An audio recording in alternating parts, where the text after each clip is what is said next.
Chapter 19. The Prince with the Peasants. When the king awoke in the early morning, he found that a wet but thoughtful rat had crept into the place during the night and made a cozy bed for itself in his bosom. Being disturbed now, it scampered away. The boy smiled and said, "Poor fool, why so fearful? I am as forlorn as thou. 'Twould be a sham in me to hurt the helpless, who am myself so helpless. Moreover, I owe you thanks for a good omen. For when a king has fallen so low that the very rats do make a bed of him, it surely meaneth that his fortunes be upon the turn, since it is plain he can no lower go." He got up and stepped out of the stall, and just then he heard the sound of children's voices. The barn door opened, and a couple of little girls came in. As soon as they saw him, their talking and laughing ceased, and they stopped and stood still, gazing at him with strong curiosity. They presently began to whisper together, then they approached nearer, and stopped again to gaze and whisper. By and by they gathered courage, and began to discuss him aloud. One said, "He hath a comely face." The other added, "And pretty hair. But is ill-clothed eno. And how starved he looketh." They came still nearer, sidling shyly around and about him, examining him minutely from all points, as if he were some strange new kind of animal, but warily and watchfully the while, as if they half feared he might be a sort of animal that would bite upon occasion. Finally they halted before him, holding each other's hands for protection, and took a good satisfying stare with their innocent eyes. Then one of them plucked up all her courage and inquired with honest directness, "Who art thou, boy?" "I am the king," was the grave answer. The children gave a little start, and their eyes spread themselves wide open and remained so during a speechless half-minute. Then curiosity broke the silence. "The king." "What king?" "The King of England." The children looked at each other, then at each other again wonderingly, perplexedly. Then one said, "Didst hear him, Marjorie? He said he is the king." "Can that be true?" "How can it be else but true, Prissy?" "Would he say a lie?" "For look you, Prissy, an it were not true, it would be a lie." "It surely would be." "Now think on't. For all things that be not true, be lies thou canst make naught else out of it." It was a good tight argument, without a leak in it anywhere, and it left Prissy's half-doubts not a leg to stand on. She considered a moment, then put the king upon his honor with the simple remark, "If thou art truly the king, then I believe thee." "I am truly the king." This settled the matter. His Majesty's royalty was accepted without further question or discussion, and the two little girls began at once to inquire into how he came to be where he was, and how he came to be so unroyally clad, and whither he was bound, and all about his affairs. It was a mighty relief to him to pour out his troubles where they would not be scoffed at or doubted. So he told his tale with feeling, forgetting even his hunger for the time, and it was received with the deepest and tenderest sympathy by the gentle little maids. But when he got down to his latest experiences and they learned how long he had been without food, they cut him short and hurried him away to the farmhouse to find a breakfast for him. The king was cheerful and happy now, and said to himself, "When I am come to mine own again, I will always honor little children, remembering how that these trusted me and believed in me in my time of trouble, whilst they that were older, and thought themselves wiser, mocked at me and held me for a liar." The children's mother received the king kindly, and was full of pity, for his forlorn condition and apparently crazed intellect touched her womanly heart. She was a widow and rather poor. Consequently, she had seen trouble enough to enable her to feel for the unfortunate. She imagined that the demented boy had wandered away from his friends or keepers, so she tried to find out whence he had come, in order that she might take measures to return him. But all her references to neighboring towns and villages, and all her inquiries in the same line, went for nothing the boy's face. And his answers, too, showed that the things she was talking of were not familiar to him. He spoke earnestly and simply about court matters, and broke down more than once when speaking of the late king, his father. But whenever the conversation changed to baser topics, he lost interest and became silent. The woman was mightily puzzled, but she did not give up. As she proceeded with her cooking, she set herself to contriving devices to surprise the boy into betraying his real secret. She talked about cattle he showed no concern, then about sheep the same result, so her guess that he had been a shepherd boy was an error. She talked about mills, and about weavers, tinkers, smiths, trades and tradesmen of all sorts, and about bedlam and jails and charitable retreats. But no matter, she was baffled at all points. Not altogether, either, for she argued that she had narrowed the thing down to domestic service. Yes, she was sure she was on the right track now. He must have been a house servant. So she led up to that. But the result was discouraging. The subject of sweeping appeared to weary him. Fire building failed to stir him. Scrubbing and scouring awoke no enthusiasm. The good wife touched, with a perishing hope, and rather as a matter of form, upon the subject of cooking. To her surprise and her vast delight, the king's face lighted at once. Ah, she had hunted him down at last, she thought, and she was right proud, too, of the devious shrewdness and tact which had accomplished it. Her tired tongue got a chance to rest now, for the king, inspired by gnawing hunger and the fragrant smells that came from the sputtering pots and pans, turned itself loose and delivered itself up to such an eloquent dissertation upon certain toothsome dishes, that within 3 minutes the woman said to herself, "Of a truth I was right he hath holpen in a kitchen." Then he broadened his bill of fare and discussed it with such appreciation and animation that the good wife said to herself, "Good lack! How can he know so many dishes, and so fine ones withal? For these belong only upon the tables of the rich and great. Ah, now I see. Ragged outcast as he is, he must have served in the palace before his reason went astray. Yes, he must have helped in the very kitchen of the king himself. I will test him." Full of eagerness to prove her sagacity, she told the king to mind the cooking a moment, hinting that he might manufacture and add a dish or two, if he chose. Then she went out of the room and gave her children a sign to follow after. The king muttered, "Another English king had a commission like to this. In a bygone time it is nothing against my dignity to undertake an office which the great Alfred stooped to assume. But I will try to better serve my trust than he, for he let the cakes burn." The intent was good, but the performance was not answerable to it. For this king, like the other one, soon fell into deep thinkings concerning his vast affairs, and the same calamity resulted: the cookery got burned.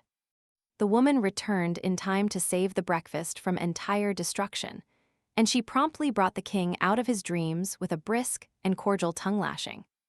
Then, seeing how troubled he was over his violated trust, she softened at once, and was all goodness and gentleness toward him. The boy made a hearty and satisfying meal, and was greatly refreshed and gladdened by it. It was a meal which was distinguished by this curious feature: that rank was waived on both sides, yet neither recipient of the favor was aware that it had been extended. The good wife had intended to feed this young tramp with broken victuals in a corner, like any other tramp or like a dog. But she was so remorseful for the scolding she had given him that she did what she could to atone for it by allowing him to sit at the family table and eat with his betters, on ostensible terms of equality with them. And the king, on his side, was so remorseful for having broken his trust, after the family had been so kind to him, that he forced himself to atone for it by humbling himself to the family level, instead of requiring the woman and her children to stand and wait upon him, while he occupied their table in the solitary state due to his birth and dignity. It does us all good to unbend sometimes. This good woman was made happy all the day long by the applauses which she got out of herself for her magnanimous condescension to a tramp, and the king was just as self-complacent over his gracious humility toward a humble peasant woman. When breakfast was over, the housewife told the king to wash up the dishes. This command was a staggerer for a moment, and the king came near rebelling. But then he said to himself, "Alfred the Great watched the cakes. Doubtless he would have washed the dishes too, therefore will I essay it." He made a sufficiently poor job of it, and to his surprise, too, for the cleaning of wooden spoons and trenchers had seemed an easy thing to do. It was a tedious and troublesome piece of work, but he finished it at last. He was becoming impatient to get away on his journey now. However, he was not to lose this thrifty dame's society so easily. She furnished him some little odds and ends of employment, which he got through with after a fair fashion and with some credit. Then she set him and the little girls to paring some winter apples, but he was so awkward at this service that she retired him from it and gave him a butcher knife to grind. Afterwards, she kept him carding wool, until he began to think he had laid the good King Alfred about far enough in the shade for the present in the matter of showy menial heroisms that would read picturesquely in storybooks and histories. And so, he was half-minded to resign. And when, just after the noonday dinner, the good wife gave him a basket of kittens to drown, he did resign. At least he was just going to resign, for he felt that he must draw the line somewhere. And it seemed to him that to draw it at kitten drowning was about the right thing when there was an interruption. The interruption was John Cantywith, a peddler's pack, on his back-end Hugo. The king discovered these rascals approaching the front gate before they had had a chance to see him. So he said nothing about drawing the line, but took up his basket of kittens and stepped quietly out the back way without a word. He left the creatures in an outhouse and hurried on into a narrow lane at the rear. Chapter 20. The Prince and the Hermit. The high hedge hid him from the house now, and so, under the impulse of a deadly fright, he let out all his forces and sped toward a wood in the distance. He never looked back until he had almost gained the shelter of the forest. Then he turned and descried two figures in the distance. That was sufficient. He did not wait to scan them critically, but hurried on and never abated his pace till he was far within the twilight depths of the wood. Then he stopped, being persuaded that he was now tolerably safe. He listened intently, but the stillness was profound and solemn, awful, even, and depressing to the spirits. At wide intervals his straining ear did detect sounds, but they were so remote, and hollow and mysterious, that they seemed not to be real sounds, but only the moaning and complaining ghosts of departed ones. So the sounds were yet more dreary than the silence which they interrupted. It was his purpose, in the beginning, to stay where he was the rest of the day. But a chill soon invaded his perspiring body, and he was at last obliged to resume movement in order to get warm. He struck straight through the forest, hoping to pierce to a road presently, but he was disappointed in this. He traveled on, but the farther he went, the denser the wood became, apparently. The gloom began to thicken by and by, and the king realized that the night was coming on. It made him shudder to think of spending it in such an uncanny place, so he tried to hurry faster, but he only made the less speed, for he could not now see well enough to choose his steps judiciously. Consequently, he kept tripping over roots and tangling himself in vines and briars. And how glad he was when at last he caught the glimmer of a light. He approached it warily, stopping often to look about him and listen. It came from an unglazed window opening in a shabby little hut. He heard a voice now and felt a disposition to run and hide, but he changed his mind at once, for this voice was praying evidently. He glided to the one window of the hut, raised himself on tiptoe, and stole a glance within. The room was small. Its floor was the natural earth, beaten hard by use. In a corner was a bed of rushes and a ragged blanket or two. Near it was a pail, a cup, a basin, and 2 or 3 pots and pans. There was a short bench and a 3-legged stool. On the hearth the remains of a faggot fire were smoldering. Before a shrine, which was lighted by a single candle, knelt an aged man, and on an old wooden box at his side lay an open book and a human skull. The man was of large, bony frame. His hair and whiskers were very long and snowy white. He was clothed in a robe of sheepskins which reached from his neck to his heels. "A holy hermit," said the king to himself, "now am I indeed fortunate." The hermit rose from his knees. The king knocked. A deep voice responded, "Enter, but leave sin behind, for the ground whereon thou shalt stand is holy." The king entered and paused. The hermit turned a pair of gleaming, unrestful eyes upon him, and said, "Who art thou?" "I am the king," came the answer with placid simplicity. "Welcome, king," cried the hermit with enthusiasm. Then, bustling about with feverish activity and constantly saying, "Welcome, welcome," he arranged his bench, seated the king on it, by the hearth, threw some faggots on the fire, and finally fell to pacing the floor with a nervous stride. "Welcome. Many have sought sanctuary here, but they were not worthy, and were turned away. But a king who casts his crown away, and despises the vain splendors of his office, and clothes his body in rags, to devote his life to holiness and the mortification of the flesh he is worthy, he is welcome. Here shall he abide all his days till death come." The king hastened to interrupt and explain, but the hermit paid no attention to him, did not even hear him, apparently, but went right on with his talk, with a raised voice and a growing energy. "And thou shalt be at peace here. None shall find out thy refuge, to disquiet thee with supplications to return to that empty and foolish life, which God hath moved thee to abandon. Thou shalt pray here, thou shalt study the book, thou shalt meditate upon the follies and delusions of this world, and upon the sublimities of the world to come. Thou shalt feed upon crusts and herbs, and scourge thy body with whips daily, to the purifying of thy soul. Thou shalt wear a hair shirt next thy skin, thou shalt drink water only, and thou shalt be at peace, yes, wholly at peace. For whoso comes to seek thee shall go his way again, baffled. He shall not find thee, he shall not molest thee." The old man, still pacing back and forth, ceased to speak aloud and began to mutter. The king seized this opportunity to state his case, and he did it with an eloquence inspired by uneasiness and apprehension. But the hermit went on muttering and gave no heed.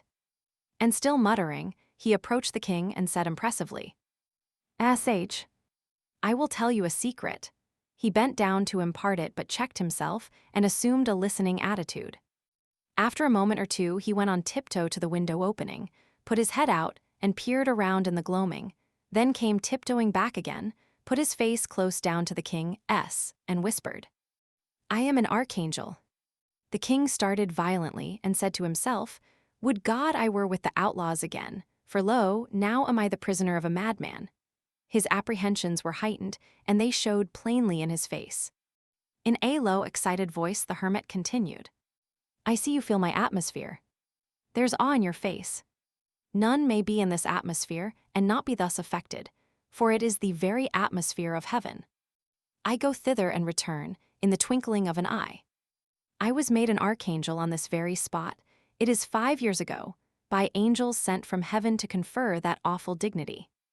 Their presence filled this place with an intolerable brightness. And they knelt to me, king. Yes, they knelt to me. For I was greater than they. I have walked in the courts of heaven and held speech with the patriarchs. Touch my hand, be not afraid, touch it. There now thou hast touched a hand which has been clasped by Abraham and Isaac and Jacob. For I have walked in the golden courts, I have seen the deity face to face." He paused to give this speech effect. Then his face suddenly changed, and he started to his feet again, saying with angry energy, "Yes, I am an archangel, a mere archangel I that might have been pope. It is verily true. I was told it from heaven in a dream, 20 years ago. Yes, I was to be pope, and I should have been pope, for heaven had said it, but the king dissolved my religious house, and I, poor obscure unfriended monk, was cast homeless upon the world, robbed of my mighty destiny." Here he began to mumble again and beat his forehead in futile rage with his fist, now and then articulating a venomous curse, and now and then a pathetic, "Wherefore I am not but an archangel that should have been pope." So he went on for an hour, whilst the poor little king sat and suffered. Then all at once the old man's frenzy departed, and he became all gentleness. His voice softened, he came down out of his clouds, and fell to prattling along so simply and so humanly that he soon won the king's heart completely. The old devotee moved the boy nearer to the fire and made him comfortable, doctored his small bruises and abrasions with a deft and tender hand, and then set about preparing and cooking a supper, chatting pleasantly all the time, and occasionally stroking the lad's cheek or patting his head, in such a gently caressing way that in a little while all the fear and repulsion inspired by the archangel were changed to reverence and affection for the man. This happy state of things continued while the two ate the supper. Then, after a prayer before the shrine, the hermit put the boy to bed, in a small adjoining room, tucking him in as snugly and lovingly as a mother might. And so, with a parting caress, left him and sat down by the fire, and began to poke the brands about in an absent and aimless way. Presently he paused, then tapped his forehead several times with his fingers, as if trying to recall some thought which had escaped from his mind. Apparently he was unsuccessful. Now he started quickly up, and entered his guest's room, and said, "Thou art king." "Yes," was the response, drowsily uttered. "What king?" "Of England." "Of England? Then Henry is gone." "Alack, it is so. I am his son." A black frown settled down upon the hermit's face, and he clenched his bony hands with a vindictive energy. He stood a few moments, breathing fast and swallowing repeatedly, then said in a husky voice, "Dost know it was he that turned us out into the world houseless and homeless?" There was no response. The old man bent down and scanned the boy's reposeful face and listened to his placid breathing. He sleeps soundly, and the frown vanished away and gave place to an expression of evil satisfaction. A smile flitted across the dreaming boy's features. The hermit muttered, "So his heart is happy," and he turned away. He went stealthily about the place, seeking here and there for something now and then halting to listen, now and then jerking his head around and casting a quick glance toward the bed, and always muttering, always mumbling to himself. At last he found what he seemed to want, a rusty old butcher knife and a whetstone. Then he crept to his place by the fire, sat himself down, and began to whet the knife softly on the stone, still muttering, mumbling, ejaculating. The winds sighed around the lonely place. The mysterious voices of the night floated by out of the distances. The shining eyes of venturesome mice and rats peered out at the old man from cracks and coverts, but he went on with his work, rapt, absorbed, and noted none of these things. At long intervals, he drew his thumb along the edge of his knife and nodded his head with satisfaction. "It grows sharper," he said. "Yes, it grows sharper." He took no note of the flight of time, but worked tranquilly on, entertaining himself with his thoughts, which broke out occasionally in articulate speech. "His father wrought us evil. He destroyed us and is gone down into the eternal fires." Yes, down into the eternal fires. "He escaped us, but it was God's will." Yes, it was God's will. We must not repine. "But he hath not escaped the fires." No, he hath not escaped the fires. The consuming, unpitying, remorseless fires, and they are everlasting. And so he wrought, and still wrought, mumbling, chuckling a low, rasping chuckle at times, and at times breaking again into words. It was his father that did it all. "I am but an archangel, but for him I should be pope." The king stirred. The hermit sprang noiselessly to the bedside and went down upon his knees, bending over the prostrate form with his knife uplifted. The boy stirred again. His eyes came open for an instant, but there was no speculation in them. They saw nothing. The next moment his tranquil breathing showed that his sleep was sound once more. The hermit watched and listened for a time, keeping his position and scarcely breathing. Then he slowly lowered his arms and presently crept away, saying, "It is long past midnight. It is not best that he should cry out, lest by accident someone be passing." He glided about his hovel, gathering a rag here, a thong there, and another one yonder.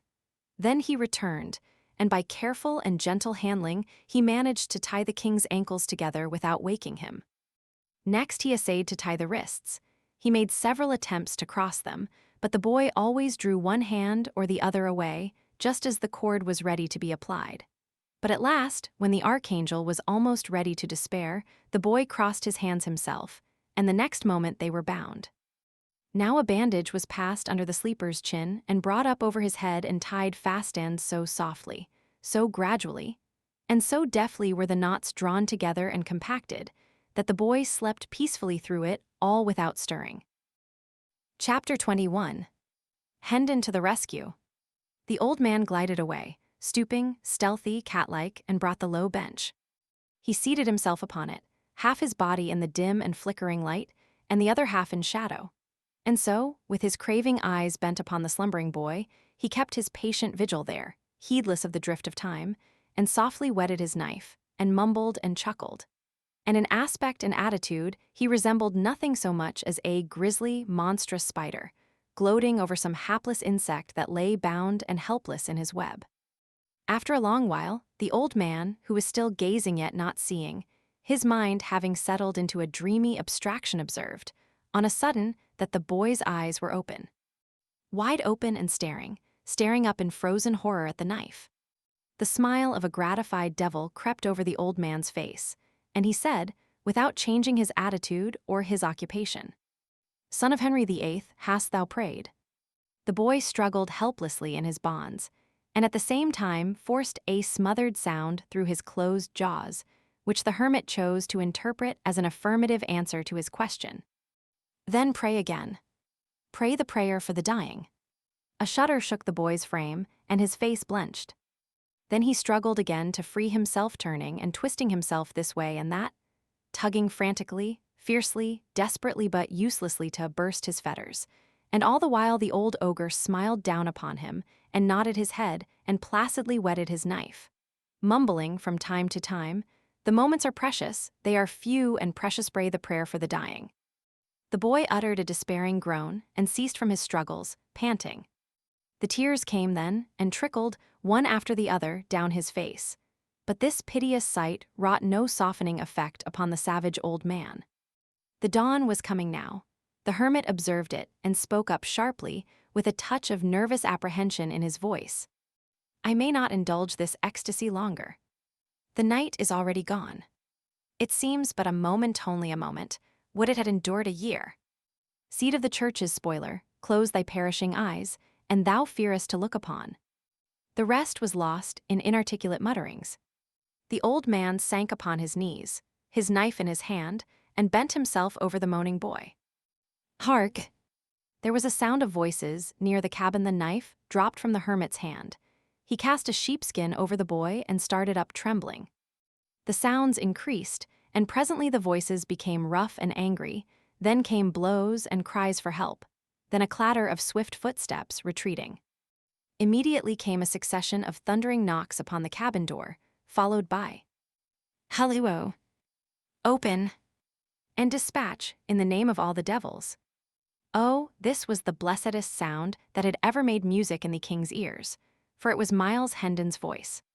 The hermit, grinding his teeth in impotent rage, moved swiftly out of the bedchamber, closing the door behind him. And straightway the king heard a talk, to this effect, proceeding from the chapel. "Homage and greeting, reverend sir."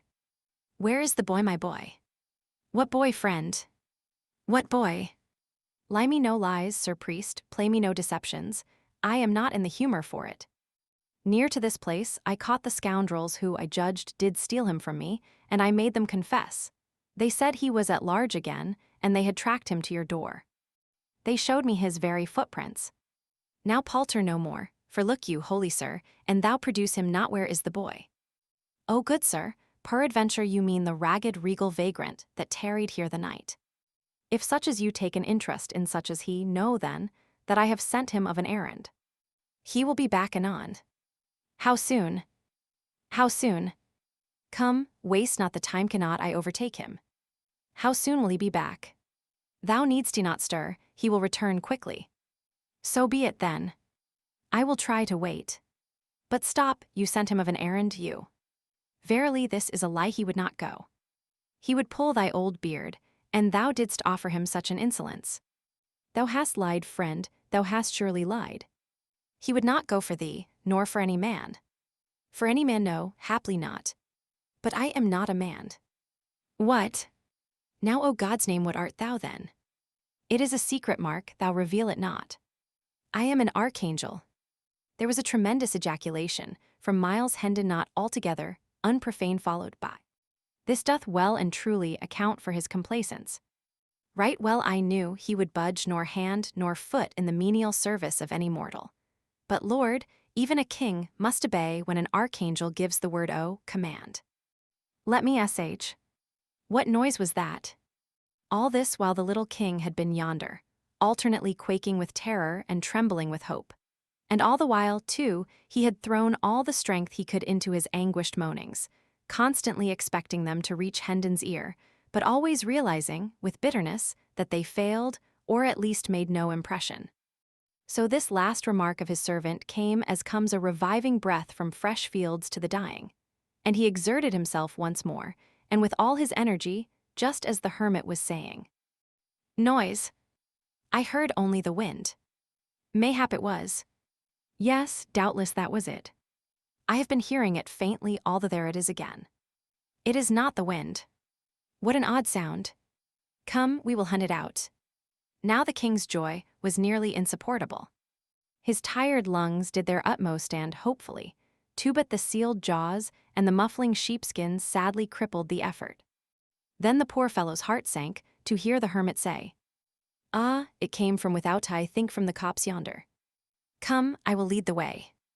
The king heard the two pass out, talking, heard their footsteps die quickly, away then he was alone with a boding, brooding, awful silence. It seemed an age till he heard the steps and voices approaching again and, this time, he heard an added sound, the trampling of hoofs, apparently. Then he heard Hendon say, "I will not wait longer. I cannot wait longer. He has lost his way in this thick wood. Which direction took he? Quick point it out to me. He but wait, I will go with thee. Good, good. Why, truly thou art better than thy looks. Mary, I do not think there's not another archangel with so right a heart as thine. Wilt ride? Wilt take the wee donkey that's for my boy?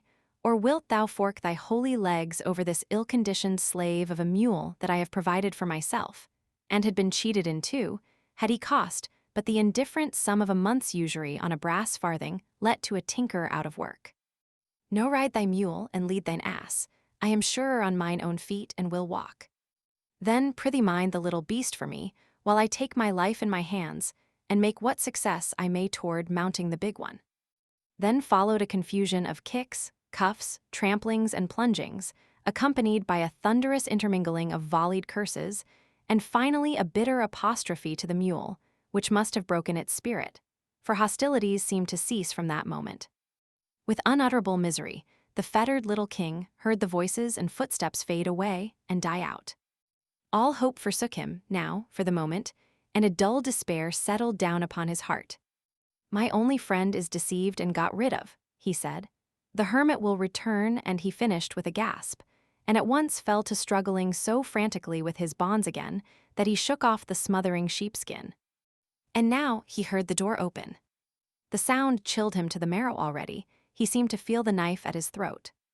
Horror made him close his eyes. Horror made him open them again, and before him stood John Canty and Hugo. He would have said, "Thank God," if his jaws had been free.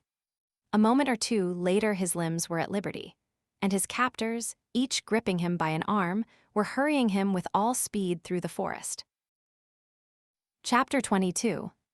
A victim of treachery.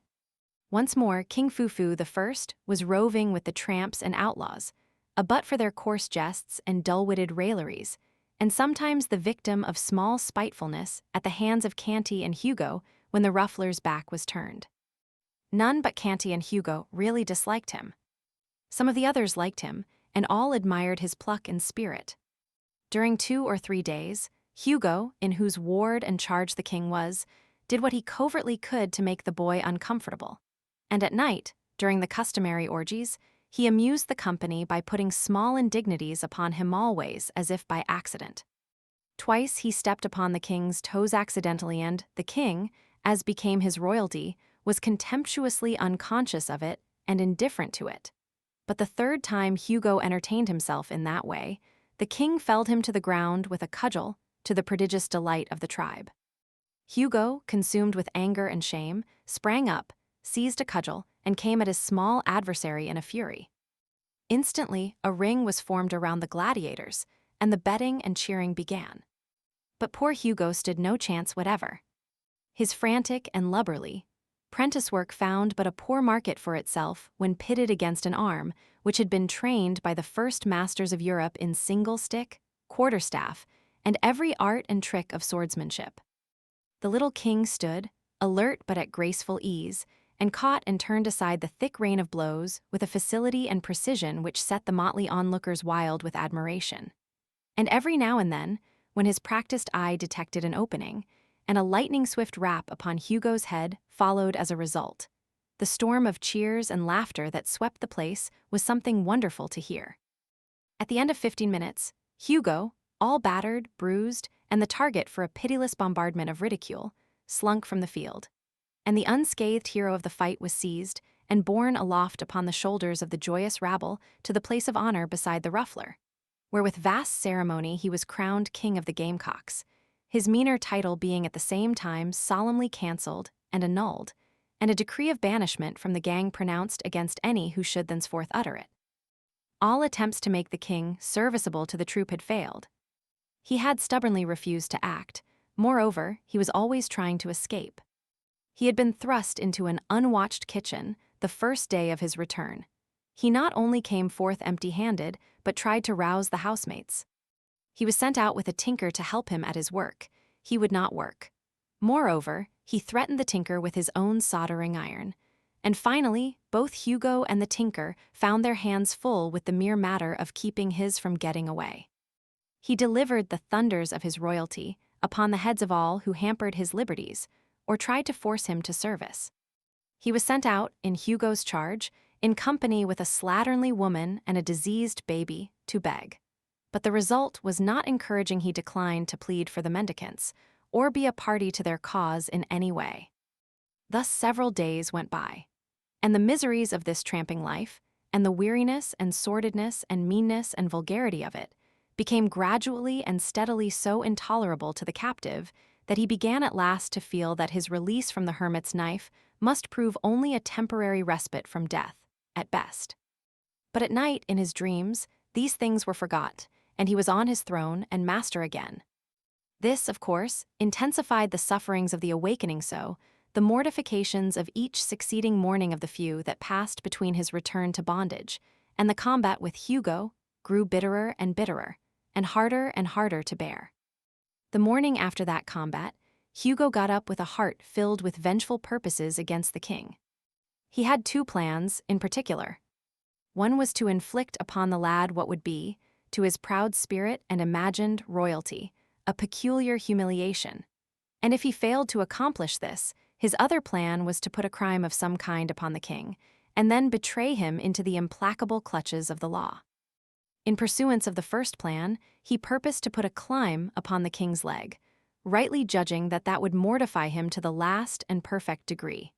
And as soon as the clime should operate, he meant to get Canty's help, and force the king to expose his leg in the highway and beg for alms. Clime was the cant term for a sore, artificially created.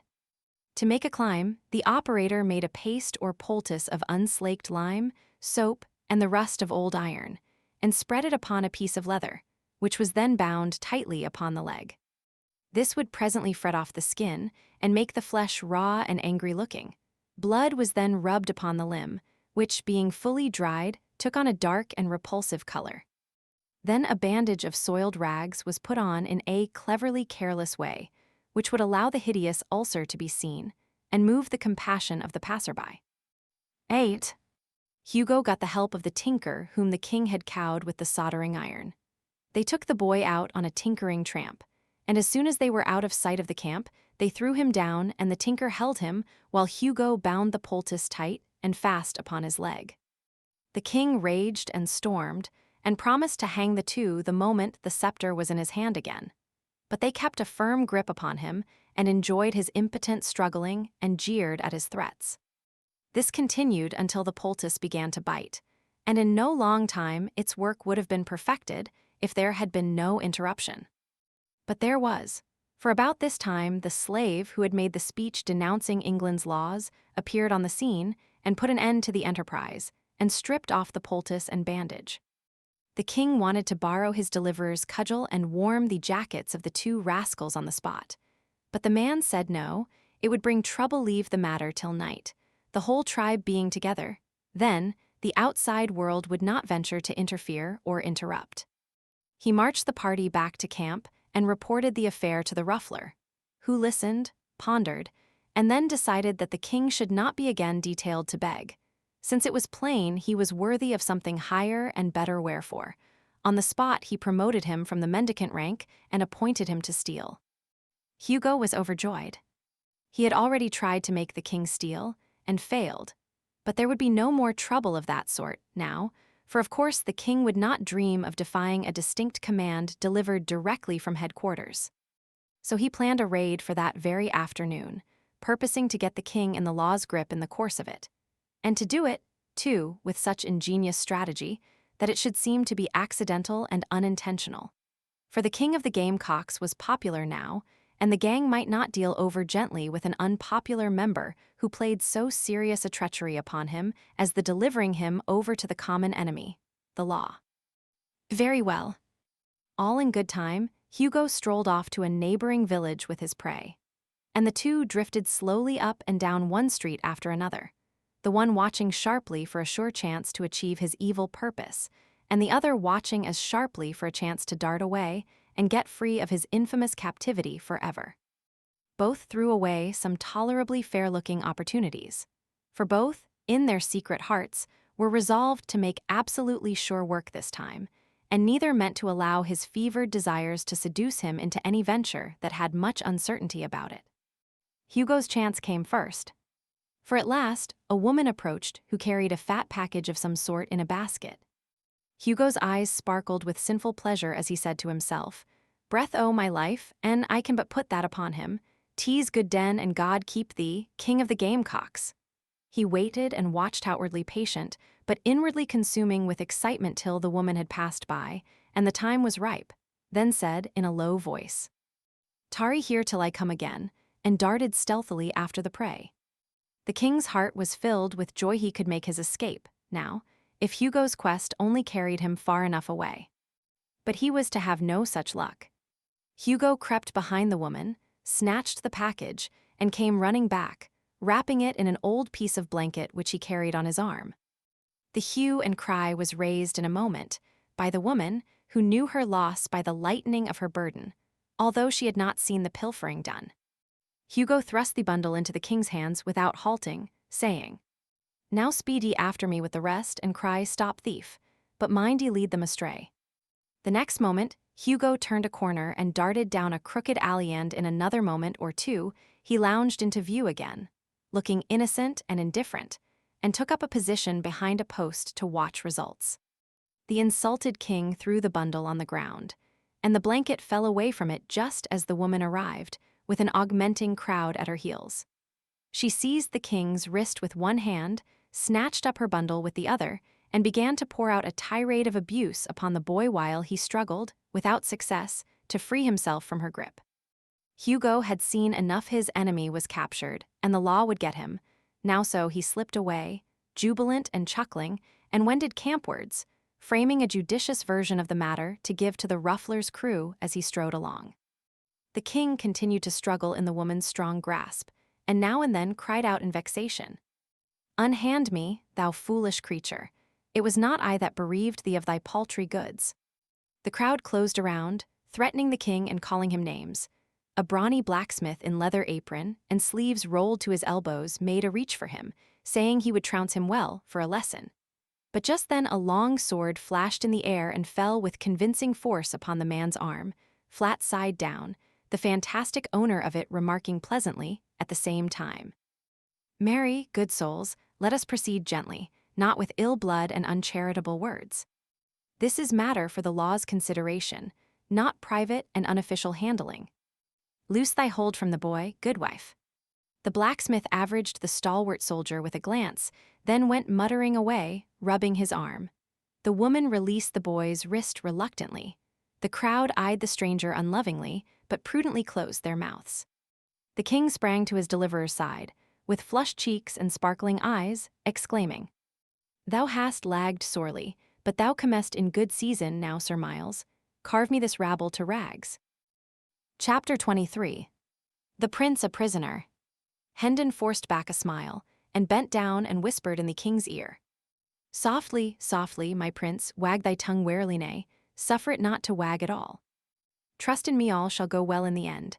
Then he added to himself, "Sir Miles.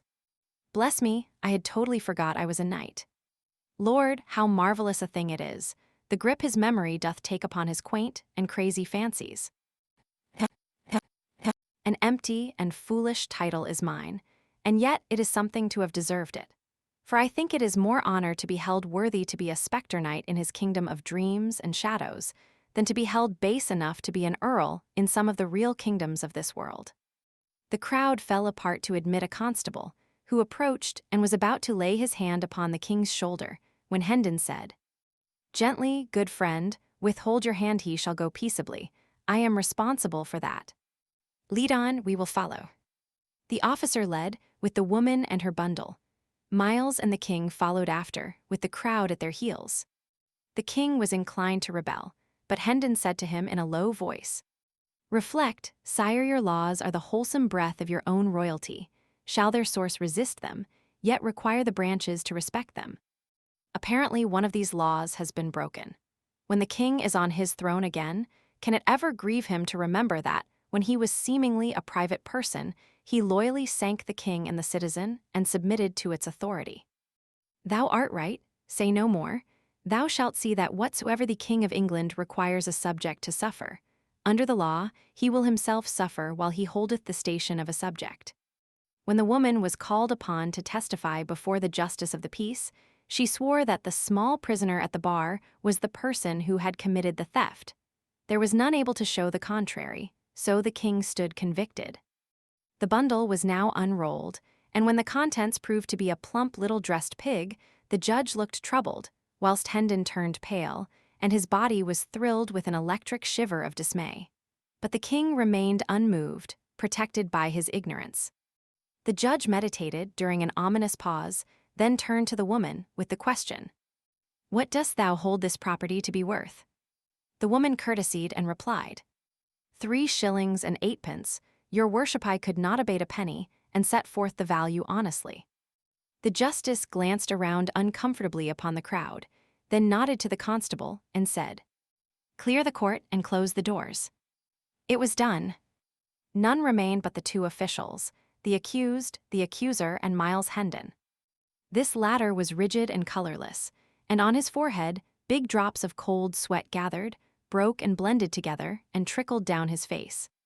The judge turned to the woman again and said, in a compassionate voice, "'Tis a poor ignorant lad, and mayhap was driven hard by hunger, for these be grievous times for the unfortunate. Mark you, he hath not an evil face but when hunger driveth good woman.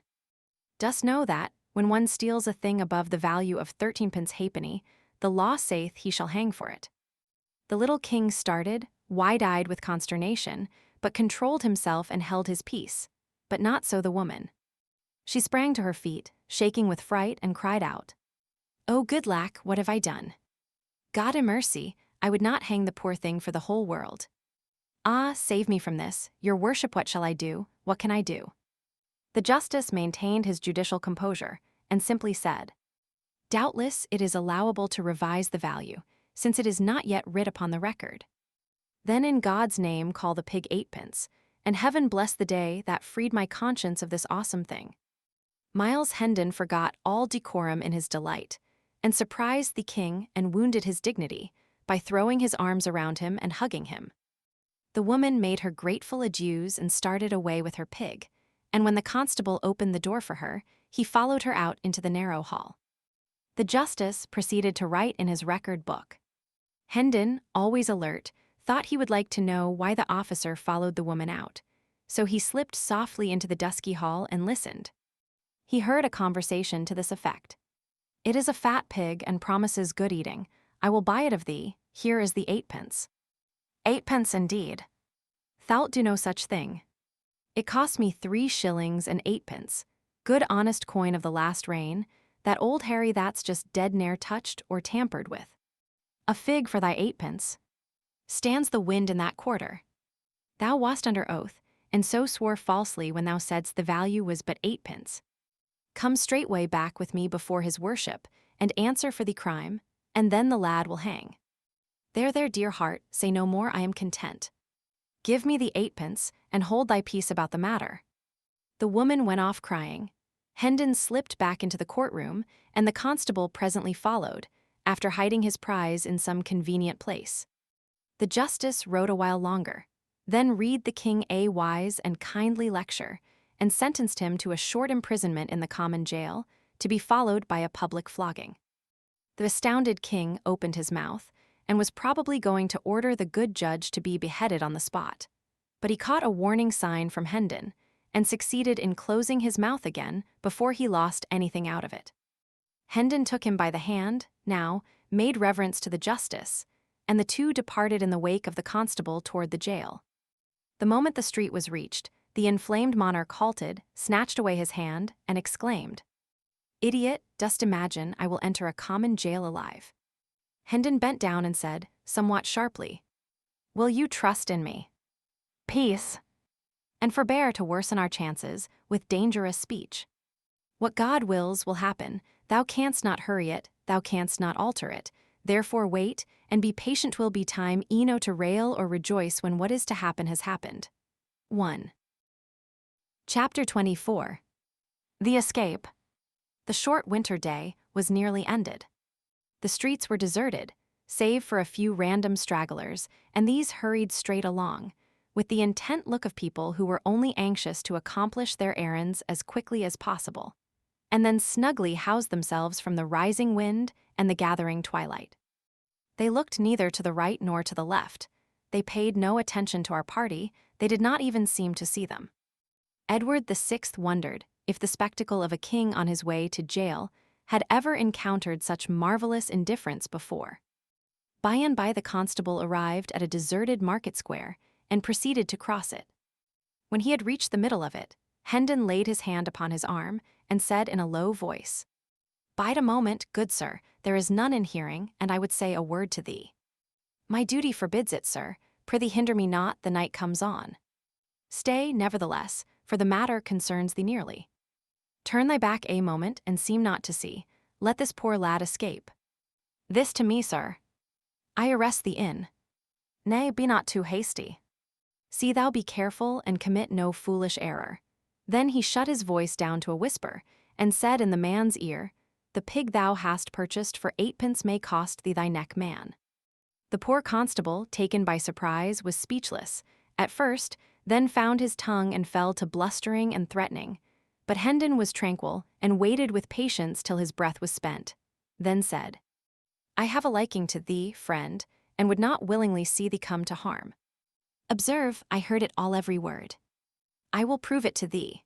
Then he repeated the conversation which the officer and the woman had had together in the hall, word for word, and ended with, "There have I set it forth correctly. Should not I be able to set it forth correctly before the judge, if occasion required?" The man was dumb with fear and distress for a moment. Then he rallied and said with forced lightness, "'Tis making a mighty matter, indeed, out of a jest. I but plagued the woman for mine amusement." "Kept you the woman's pig for amusement?" The man answered sharply, "Not else, good sir, I tell thee 'twas but a jest." "I do begin to believe thee," said Hendon, with a perplexing mixture of mockery and half-conviction in his tone. "But tarry thou here a moment whilst I run and ask his worship for Nathless, he being a man experienced in law, in jests, in." He was moving away, still talking.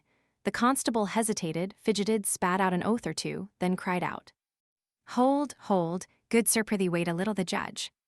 Why, man, he hath no more sympathy with a jest than hath a dead corpse. Come, and we will speak further." Odds body. I seem to be in evil case, and all for an innocent and thoughtless pleasantry.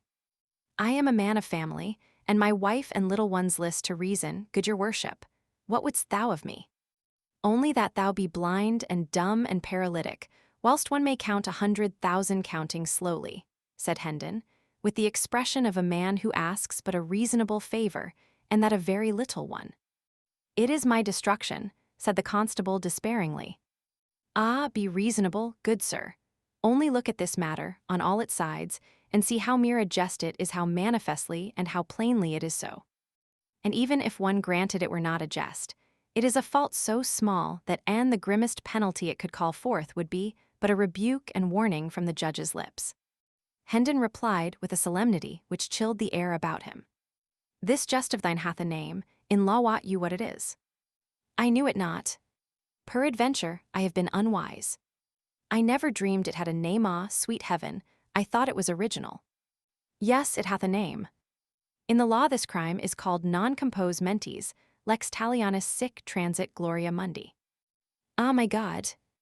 And the penalty is death. God be merciful to me, a sinner. By advantage taken of one in fault, in dire peril, and at thy mercy, thou hast seized goods worth above 13 pence halfpenny, paying but a trifle for the same. And this, in the eye of the law, is constructive barratry, misprision of treason, malfeasance in office, ad hominem expurgatis in statu quo, and the penalty is death by the halter, without ransom, commutation, or benefit of clergy. Bear me up, sweet sir, my legs do fail me. Be thou merciful, spare me this doom, and I will turn my back and see naught that shall happen." "Good. Now thou'rt wise and reasonable. And thou'lt restore the pig." I will indeed nor ever touch another, though heaven send it and an archangel fetch it. Go, I am blind, for thy sake I see nothing. I will say thou didst break in and wrest the prisoner from my hands by force. It is but a crazy, ancient door, I will batter it down myself betwixt midnight and the morning.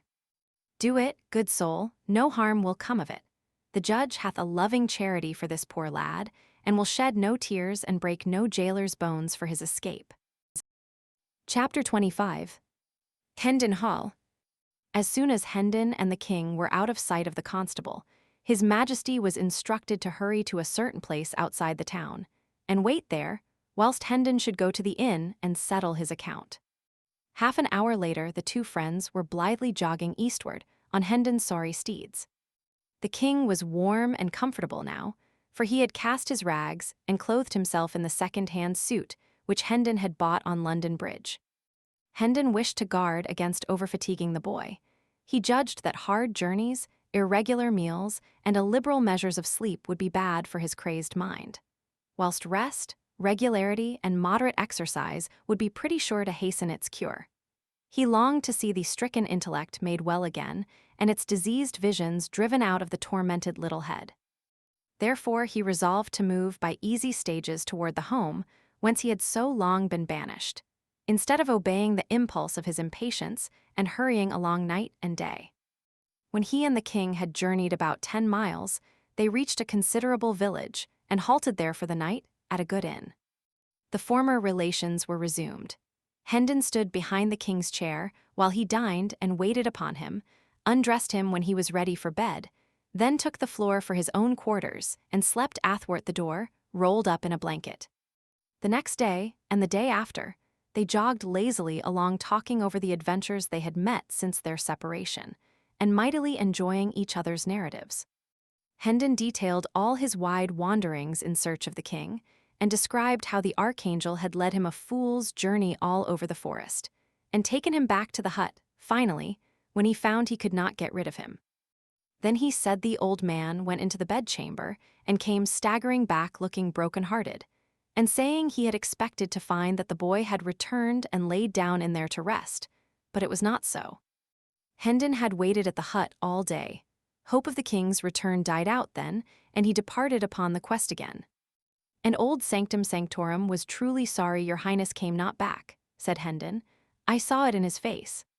"Marry, I will never doubt that," said the king, and then told his own story, after which Hendon was sorry he had not destroyed the archangel.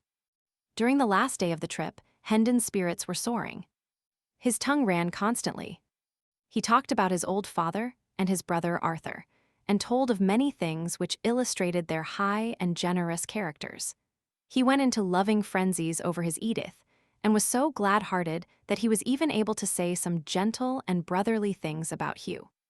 He dwelt a deal on the coming meeting at Hendon Hall. What a surprise it would be to everybody, and what an outburst of thanksgiving and delight there would be. It was a fair region, dotted with cottages and orchards, and the road led through broad pasture lands whose receding expanses, marked with gentle elevations and depressions, suggested the swelling and subsiding undulations of the sea. In the afternoon, the returning prodigal made constant deflections from his course to see if by ascending some hillock he might not pierce the distance and catch a glimpse of his home. At last he was successful, and cried out excitedly, "There is the village, my prince, and there is the hall close by. You may see the towers from here, and that wood there, that is my father's park. Ah, now thou'lt know what state and grandeur be. A house with 70 rooms, think of that, and 27 servants. A brave lodging for such as we, is it not so? Come, let us speed, my impatience will not brook further delay." All possible hurry was made. Still, it was after 3 o'clock before the village was reached. The travelers scampered through it, Hendon's tongue going all the time. Here is the church covered with the same ivy, none gone, none added. Yonder is the inn, the old Red Lion, and yonder is the marketplace. Here is the maypole, and here the pump. Nothing is altered, nothing but the people. At any rate, 10 years make a change in people. Some of these I seem to know, but none know me. So his chat ran on. The end of the village was soon reached. Then the travelers struck into a crooked, narrow road, walled in with tall hedges, and hurried briskly along it for half a mile, then passed into a vast flower garden through an imposing gateway, whose huge stone pillars bore sculptured armorial devices.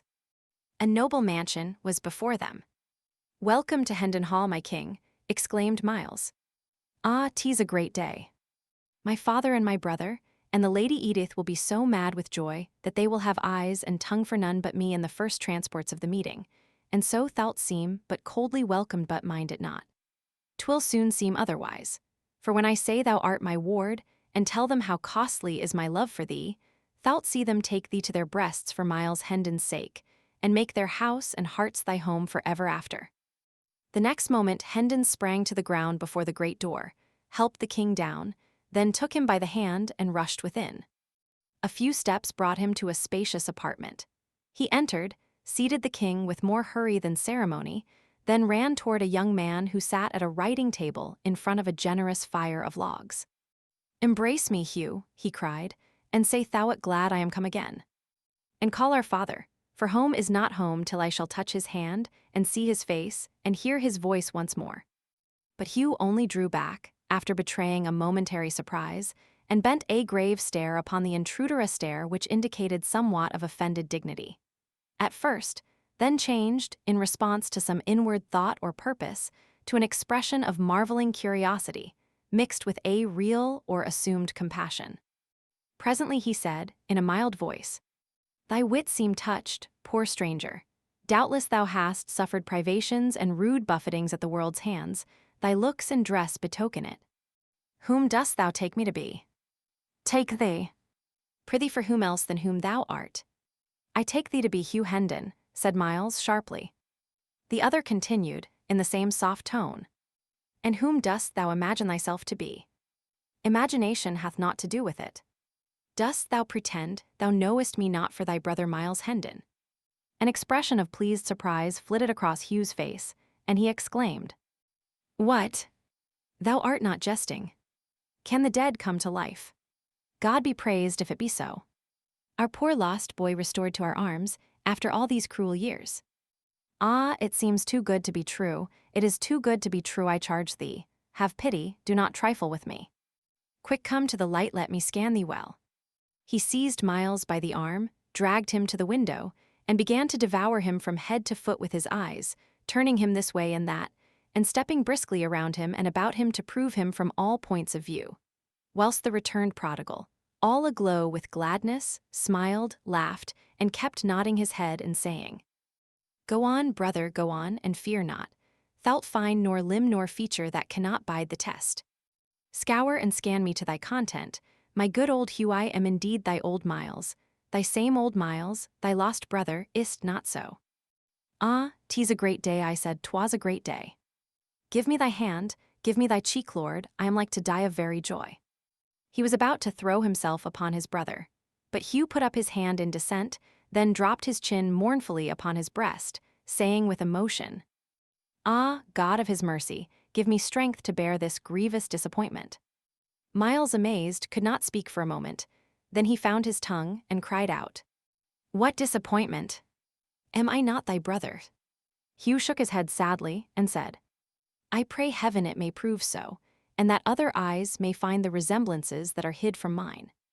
Alack, I fear me the letter spoke but too truly." "What letter?" "One that came from oversea, some 6 or 7 years ago. It said my brother died in battle. It was a lie.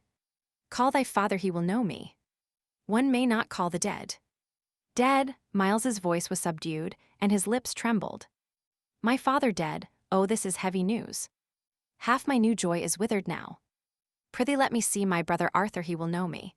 He will know me and console me. He also is dead. God be merciful to me, a stricken man. Gone both, gone the worthy taken, and the worthless spared in me.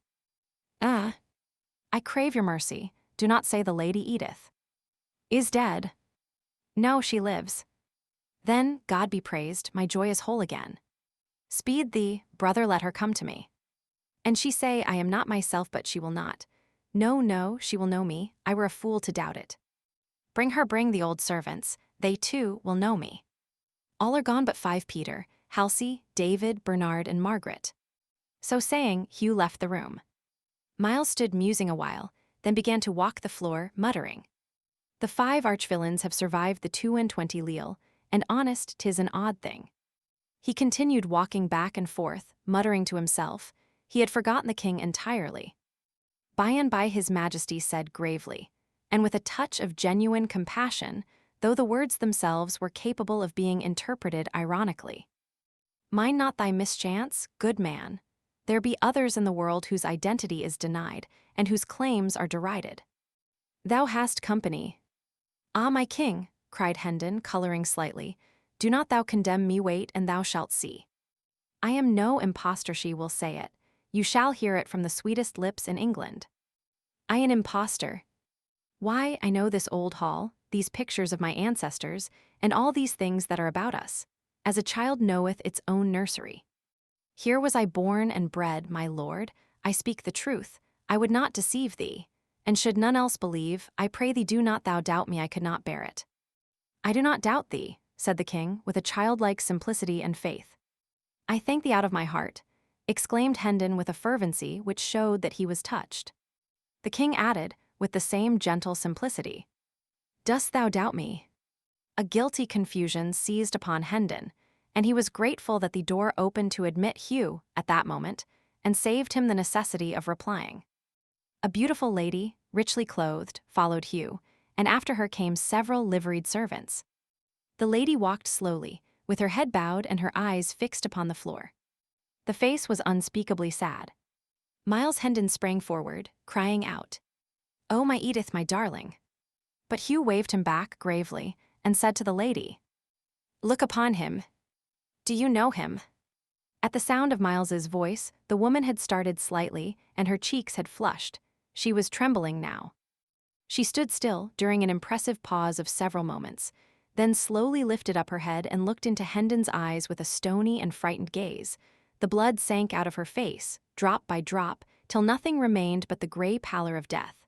Then she said, in a voice as dead as the face, "I know him not," and turned, with a moan and a stifled sob, and tottered out of the room. Miles Hendon sank into a chair and covered his face with his hands.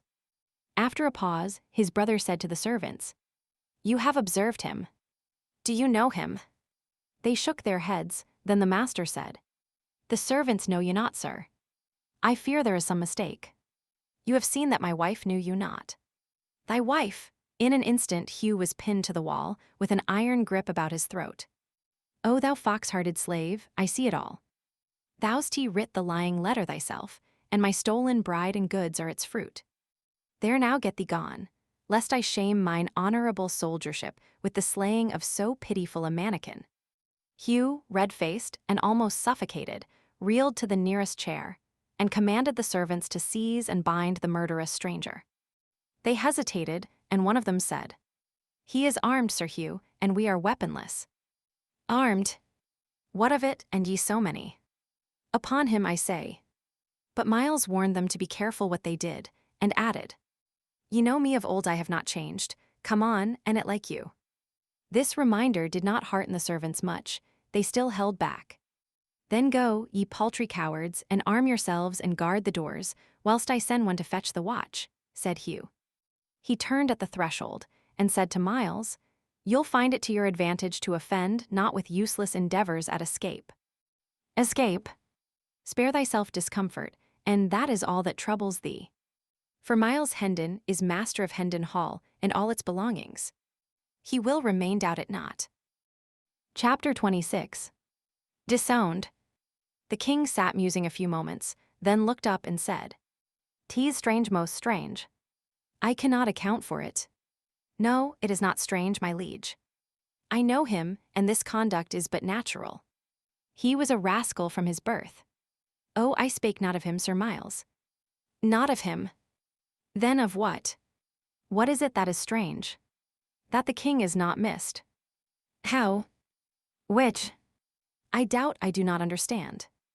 "Indeed. Doth it not strike you as being passing strange that the land is not filled with couriers and proclamations describing my person and making search for me? Is it no matter for commotion and distress that the head of the state is gone, that I am vanished away and lost? Most true, my king, I had forgot. Then Hendon sighed and muttered to himself, poor ruined mind still busy with its pathetic dream.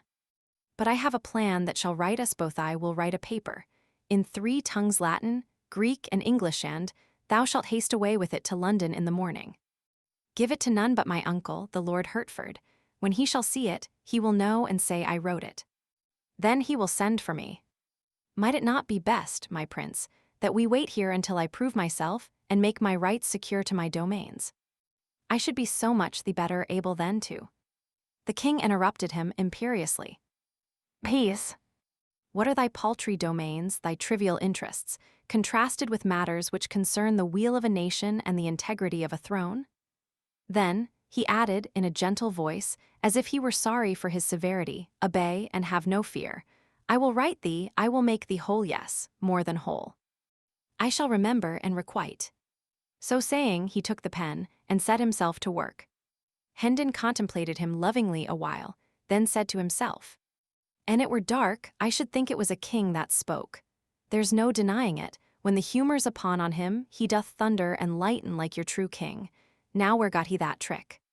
See him scribble and scratch away contentedly at his meaningless pothooks, fancying them to be Latin and Greek, and, except my wit shall serve me with a lucky device for diverting him from his purpose, I shall be forced to pretend to post away tomorrow on this wild errand he hath invented for me." The next moment, Sir Miles's thoughts had gone back to the recent episode. So absorbed was he in his musings, that when the king presently handed him the paper which he had been writing, he received it and pocketed it without being conscious of the act. "How marvelous strange she acted," he muttered. "I think she knew me, and I think she did not know me. These opinions do conflict, I perceive it plainly. I cannot reconcile them, neither can I, by argument, dismiss either of the two, or even persuade one to outweigh the other.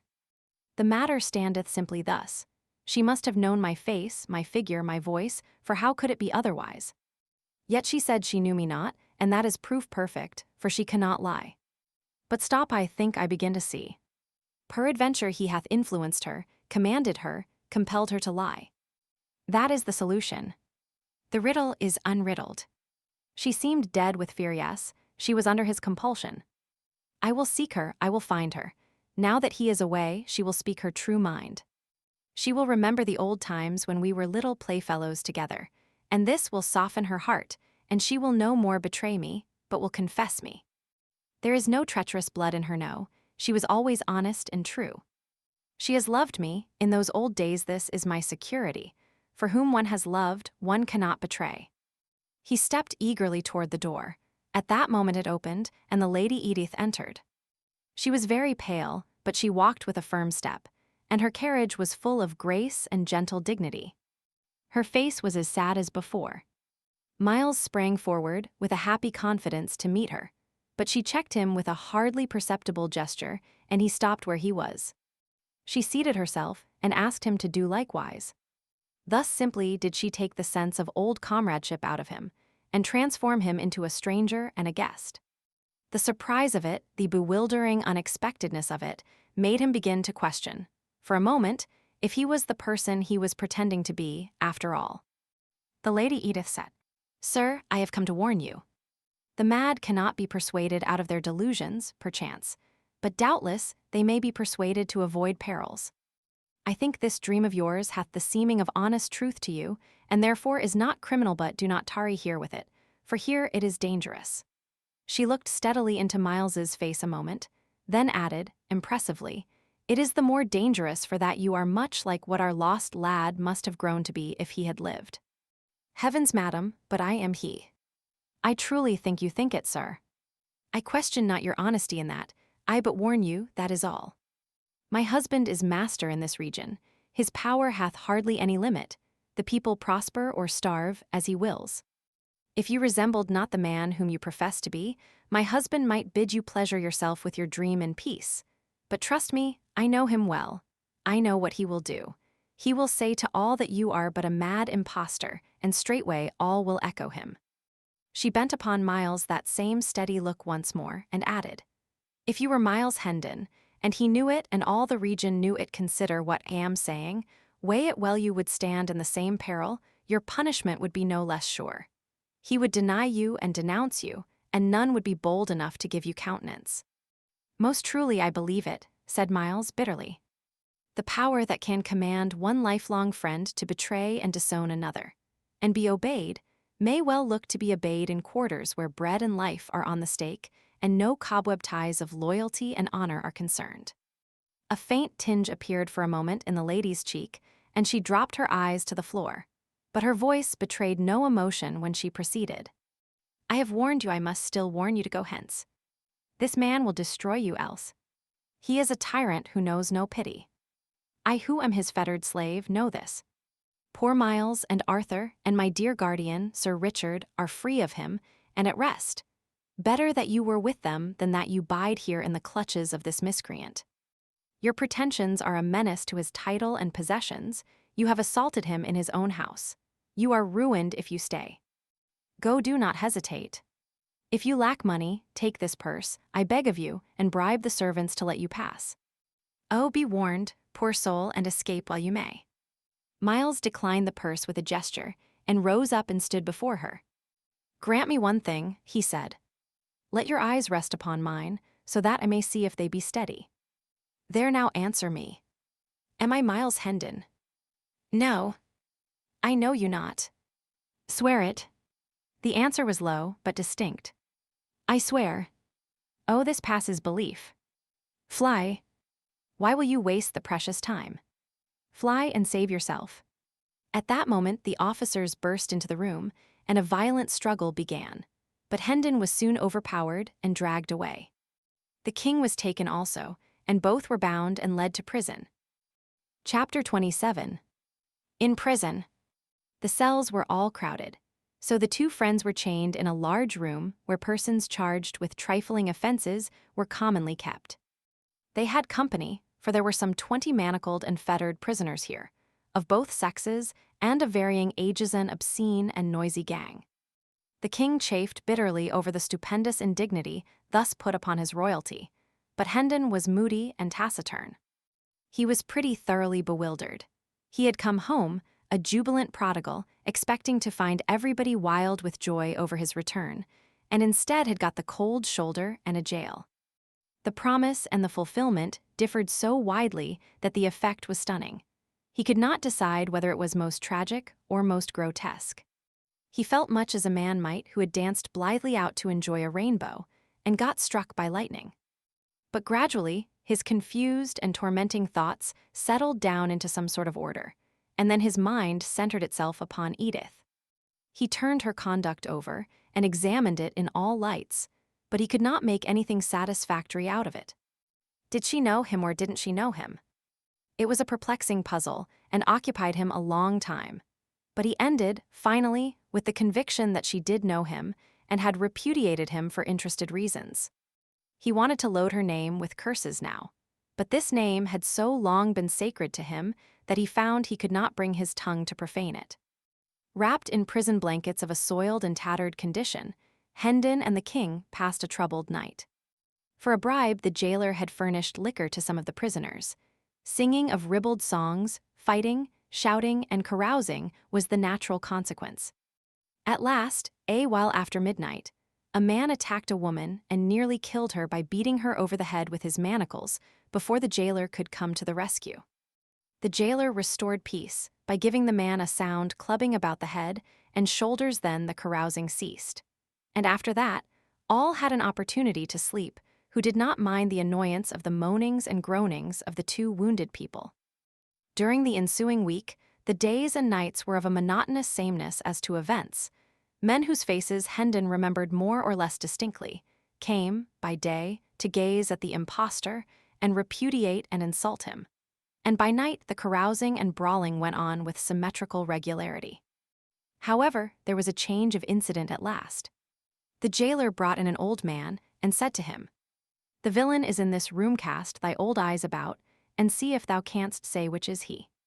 Hendon glanced up and experienced a pleasant sensation for the first time since he had been in the jail. He said to himself, "This is Blake Andrews, a servant all his life in my father's family, a good honest soul, with a right heart in his breast. That is, formerly. But none are true now, all are liars. This man will know me and will deny me, too, like the rest. The old man gazed around the room, glanced at each face in turn, and finally said, I see none here but paltry knaves, scum o' the streets. Which is he? The jailer laughed. Here, he said, scan this big animal and grant me an opinion. The old man approached and looked Hendon over, long and earnestly, then shook his head and said, Mary, this is no Hendon nor ever was. Right. Thy old eyes are sound yet. An I were Sir Hugh, I would take the shabby Carland. The jailer finished by lifting himself a tiptoe with an imaginary halter, at the same time making a gurgling noise in his throat suggestive of suffocation. The old man said, vindictively, Let him bless God and he fare no worse. And I had the handling o', the villain he should roast, or I am no true man. The jailer laughed a pleasant hyena laugh, and said, Give him a piece of thy mind, old man, they all do it. Thou'lt find it good diversion. Then he sauntered toward his anteroom and disappeared. The old man dropped upon his knees and whispered, God be thanked, thou art come again, my master. I believed thou wert dead these 7 years, and lo, here thou art alive. I knew thee the moment I saw thee, and main hard work it was to keep a stony countenance, and seem to see none here but tuppenny knaves and rubbish o' the streets. I am old and poor, Sir Miles, but say the word and I will go forth and proclaim the truth, though I be strangled for it. No, said Hendon, thou shalt not. It would ruin thee, and yet help but little in my cause. But I thank thee, for thou hast given me back somewhat of my lost faith in my kind. The old servant became very valuable to Hendon and the king, for he dropped in several times a day to abuse the former, and always smuggled in a few delicacies to help out the prison bill of fare. He also furnished the current news. Hendon reserved the dainties for the king. Without them, his majesty might not have survived, for he was not able to eat the coarse and wretched food provided by the jailer. Andrews was obliged to confine himself to brief visits in order to avoid suspicion. But he managed to impart a fair degree of information, each time information delivered in a low voice, for Hendon's benefit, and interlarded with insulting epithets delivered in a louder voice for the benefit of other hearers. So, little by little, the story of the family came out. Arthur had been dead 6 years.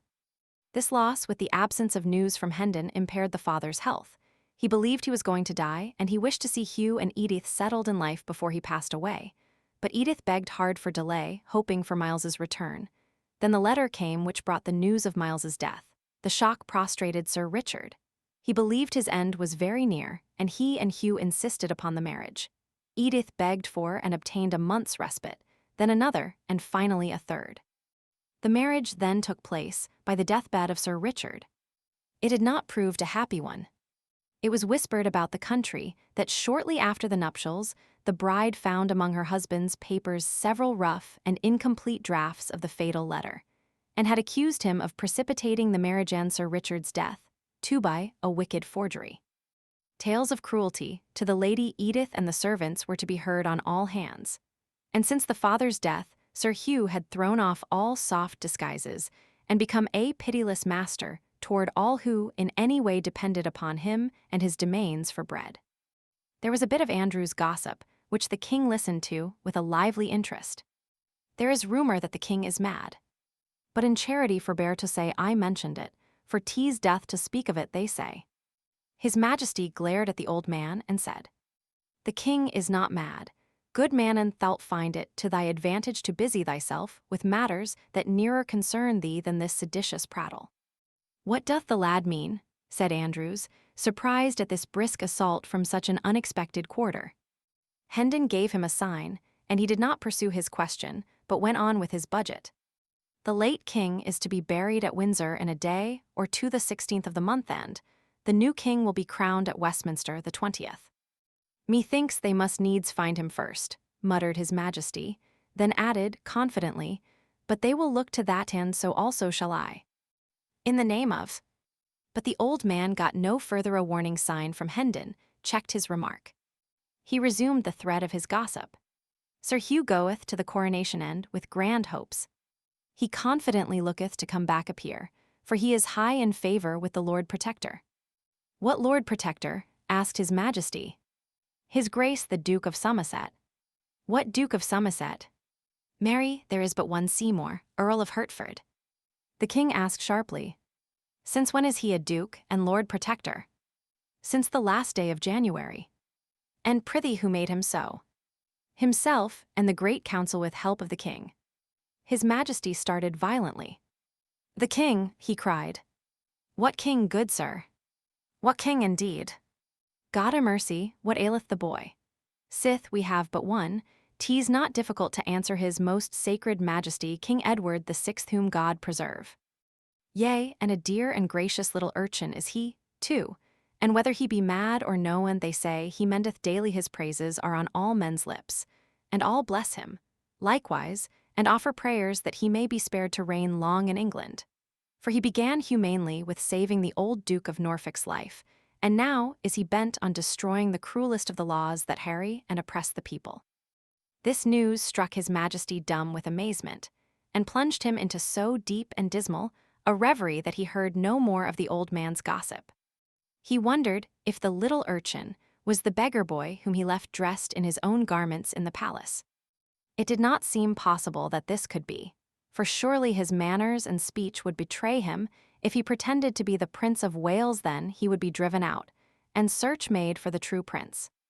Could it be that the court had set up some sprig of the nobility in his place? No, for his uncle would not allow that. He was all-powerful, and could and would crush such a movement, of course. The boy's musings profited him nothing. The more he tried to unriddle the mystery, the more perplexed he became, the more his head ached, and the worse he slept. His impatience to get to London grew hourly, and his captivity became almost unendurable.